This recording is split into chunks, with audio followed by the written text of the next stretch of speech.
Salut à tous, on se retrouve aujourd'hui pour faire notre dernière vidéo sur l'Asus Zenfone Selfie. Alors dans cette dernière vidéo, on va faire un petit récapitulatif de toutes les bonnes et mauvaises choses qu'on a trouvées sur l'Asus Zenfone Selfie. Et on va commencer par les bonnes choses. La première chose déjà, c'est la taille de l'écran.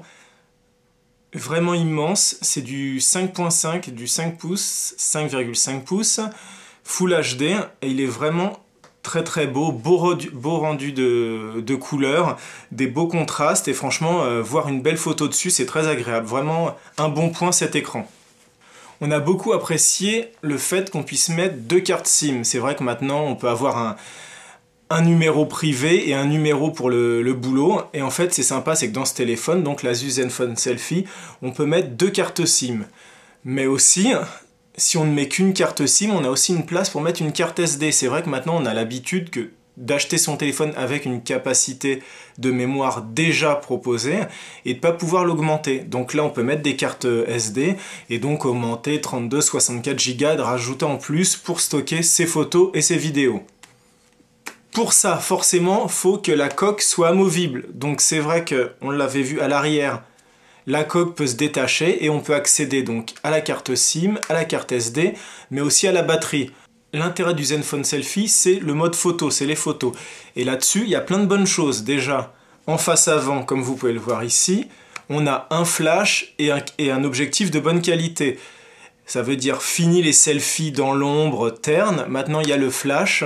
Et on peut prendre de beaux selfies. Là-dessus, on rajoute plein de réglages possibles. On a déjà fait une vidéo là-dessus, mais quand vous rentrez dans le mode photo, vous avez vraiment plein de choses de disponibles. Mode panoramique, mode effet miniature, mode macro, mode qualité HDR, et ainsi de suite, et ainsi de suite. Et aussi un mode de retouche d'image en direct pour grossir les yeux, ajouter un petit teint un peu plus rouge de peau, et ainsi de suite. Donc c'est une bonne chose. Et il y a même un mode manuel où on va pouvoir jouer sur les ISO, la vitesse d'ouverture, et ainsi de suite. Donc c'est vraiment une bonne chose. On va revenir sur cette coque aussi, qui est un petit plus qui est disponible avec l'Asus Zenfone Selfie.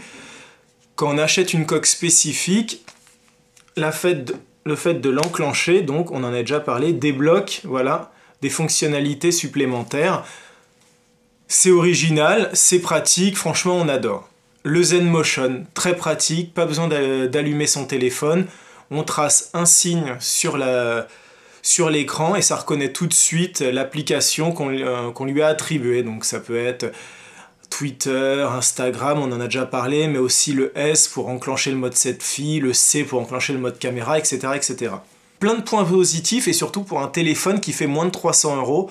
Donc c'est un très bon rapport qualité-prix et là-dessus il n'y a rien à dire. Mais il y a quand même des petits points, en chipotant un petit peu, on va trouver quelques points négatifs. Moi j'avais avant un iPhone 4, donc c'était il y a longtemps un petit téléphone, et je suis passé à l'iPhone 6.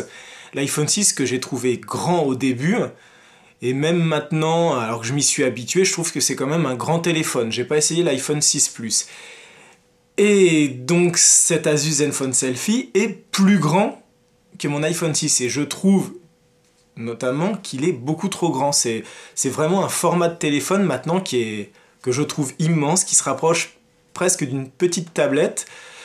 Et je suis pas méga fan parce que j'ai l'habitude de mettre mon téléphone dans mes poches, des choses comme ça, et moi c'est un peu trop grand pour moi. Après on en parlait tout à l'heure, la coque à l'arrière, j'ai trouvé que la qualité de la coque était pas top. En fait c'est un vulgaire plastique peint et fait aluminium, et peut-être qu'on aurait aimé un matériau plus noble, ou même une coque en alu, ça aurait été vraiment de bon goût.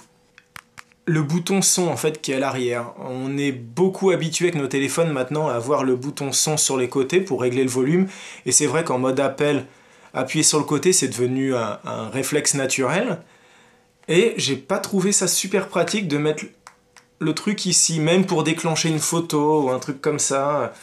Je sais pas, c'est mal placé, mais en même temps vu que la coque se retire, si on les avait mis sur le côté, ça n'aurait pas été possible. Donc voilà, c'est un mal pour un bien, quoi. Enfin, et ça, c'est pas dû spécialement à l'Asus Zenfone Selfie, mais plus à Android, il y a énormément d'applications déjà installées.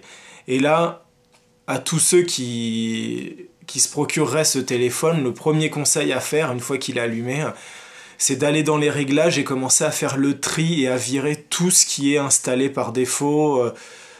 Regarder ce qui est intéressant, ce qu'il faut garder ou pas. Mais par exemple Google, il y a un dossier avec une vingtaine d'applications déjà installées.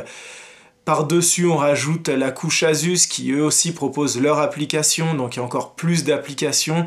Ce qui fait qu'en y regardant bien, il y a presque des doublons, il y a des applications qui sont déjà proposées par Android, qui sont aussi présentées par Google et qui sont aussi présentées proposées par Asus. Donc le premier truc à faire, c'est passer une demi-heure, 40 minutes à faire le tri des applications et à libérer de la place, même si vous avez une carte SD, mais libérer de la place pour virer toutes les applications qui ne vous serviront pas.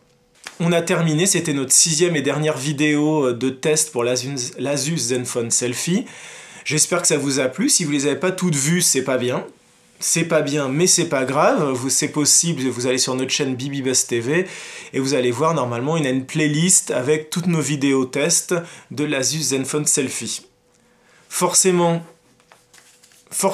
on remercie Asus France qui nous a envoyé ce téléphone et qui nous a permis d'être un des Asus testeurs de cet Asus Zenfone Selfie. Et nous, on se retrouve très bientôt pour de nouvelles vidéos, de nouveaux produits high-tech. Il y a une enceinte qui arrive bientôt, Harman Kardon, de nouveaux téléphones. On a le Meizu Pro 5 qui arrive aussi.